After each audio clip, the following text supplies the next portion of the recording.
We are starting our CEH test preparation video series, and first of all, let's look around and get familiar with the frame of reference that is often used around ethical hacking.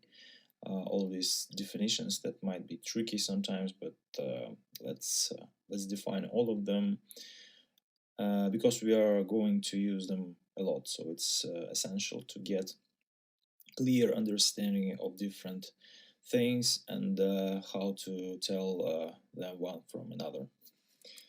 So let's go. First of all, let's focus on what different types of hackers we have. So first of all, the very definition of ethical hacker is somewhat strange to a guy who has the right to call himself hacker. Because from the hacker's perspective, from the point of view of hacking community, all hacking is ethical.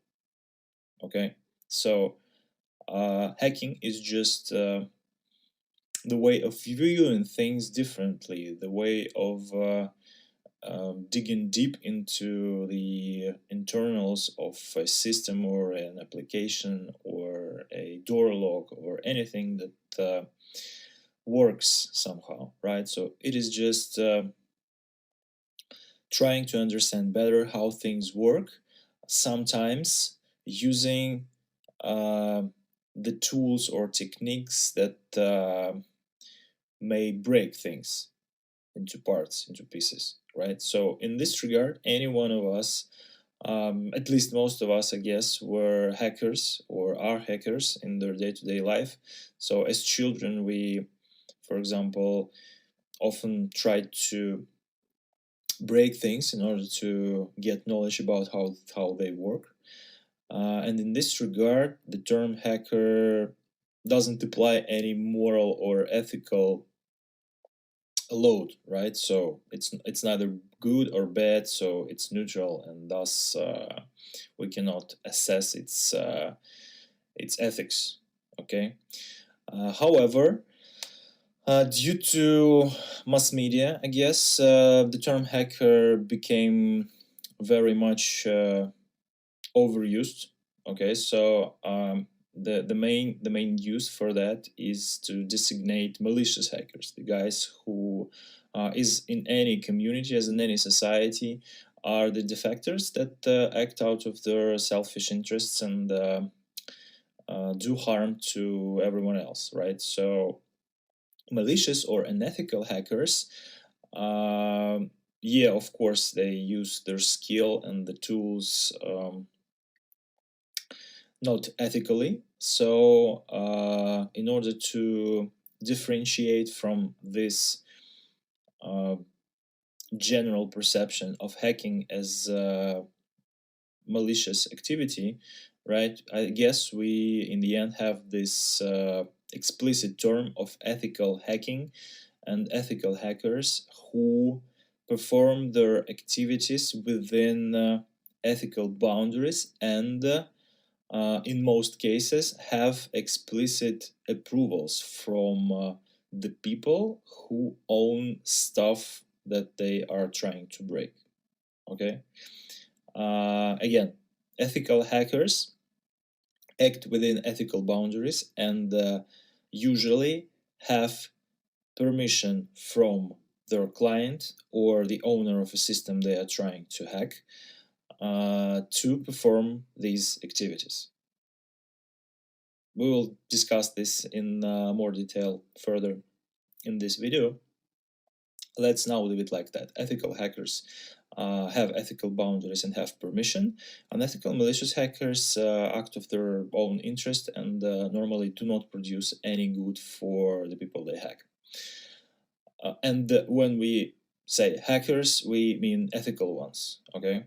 In this regard, we have this traditional scale of different colors. You know, we in hacking communities we like painting. We like painting heads, for example, yeah, in different colors. So malicious hackers normally are designated the term black hats. These are guys who break the law in order to get our money or make political statements or whatever. And white hat hackers, the ethical ones, are mostly employed by different respected companies or act as entrepreneurs in order to find vulnerabilities in different systems and report them to their owners in order to help remove these vulnerabilities or somehow otherwise lower the risk and in this manner increase the security posture of a company or a product. Okay, and there are also gray hats. These people are do stuff out of their self-interest, but they do not imply harm. Yeah, at least out of their intention. Yeah, so intentional harm is not on their agenda, but sometimes it happens.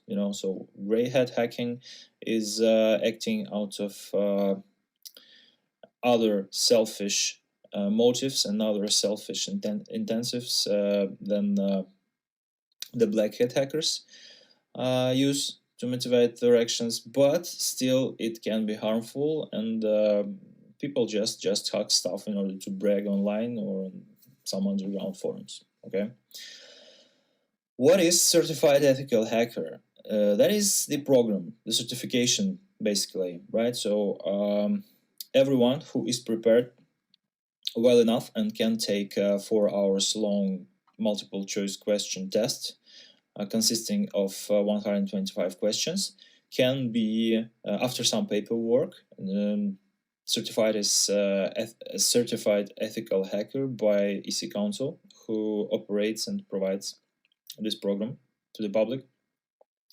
So what is this all about? It's about knowing how to hack stuff, how to do it ethically, and how to produce value, how to produce valuable reports that add security to the assessed products and systems and organizational processes. We are starting our